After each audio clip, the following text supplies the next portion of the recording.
دو تین گزارشات ہیں محفلیں کرانے والوں سے اور میلاد پہ لنگر بانٹنے والوں سے۔ ایک لنگر وہ ہے جو ابا جی کے ختم سے منسوب ہے، یہ میرے ابا جی کے ختم شریف کی روٹی۔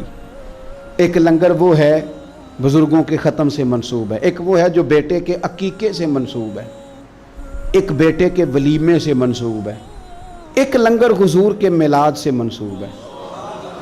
آپ نے صحیح بتانا ہے۔ ابا جی کے ختم کی روٹی بھی کبھی کسی نے چھتوں سے پھینکی ہے شاپروں پہ ڈال کے، دادا جی کے ختم شریف پہ کھانا پکا ہو تو چھت سے پھینک دیتے اور لفافے میں ڈال، بچے کے عقیقے پہ ولیمے پہ، تو میلاد پہ کیوں پھینکتے ہو؟ میلاد پہ کیوں پھینکتے ہو؟ کوئی یہ طریقہ ہے؟ آپ کم از کم چلیں بہت سارے مجموعوں کو بہت زیادہ اعزاز کے ساتھ نہ صحیح تو کم از کم یہ کہ آپ بٹھا کے تو کھانا دے دیں، وقار کے ساتھ ہی کھانا کھلا دیں۔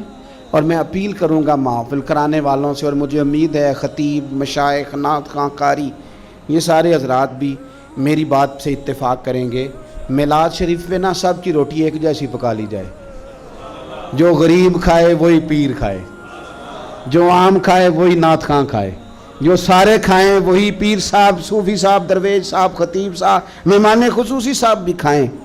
اور یارو کچھ لوگ روز گوشت کھاتے ہیں، کچھ گھر ایسے ہیں کہ اگر چاولوں میں گوشت پڑ بھی جائے نا تو سارے بچوں کو بوٹیاں نہیں ملتی۔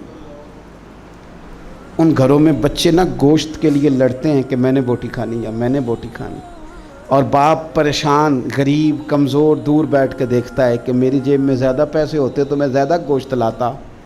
ایسا نہ ہو کہ ہم میلاد شریف پہ زیادہ گوشت ڈال کے چاول ہم نے پکائے ہوئے ہوں اور اسے پتہ ہو کہ آج بٹھا کے اعزاز کے ساتھ روٹی کھلائی جائے گی، تو اپنے تینوں بچے غریب آدمی ساتھ لے آئے، اور اس کا 3-4 سال کا بچہ جب اسے 3-4 بوٹیاں اکٹھی ملیں تو اپنے ابا جی سے پوچھے، ابا جی آج خیر ہے؟ آج بڑا گوشت مل رہا ہے، خیر ہے؟ تو پھر تجھے میلاد سکھانا نہیں پڑے گا، پڑھانا نہیں پڑے گا، بتانا نہیں پڑے گا۔ اس کا باپ جب اس کے کان میں کہے گا نا، پتر آج راج راج کے کھا، آج مدینے والے محبوب کا میلاد شریف، آج میلاد ہے، حضور رسول کریم علیہ السلام کی محفل نور میں تو آیا ہے۔ اور سنے نبی کریم نے کیا فرمایا؟ حضور فرمانے لگے جو بھوکے کو کھانا کھلائے گا نا، اللہ قیامت کے دن اسے جنت کے پھل کھلائے گا۔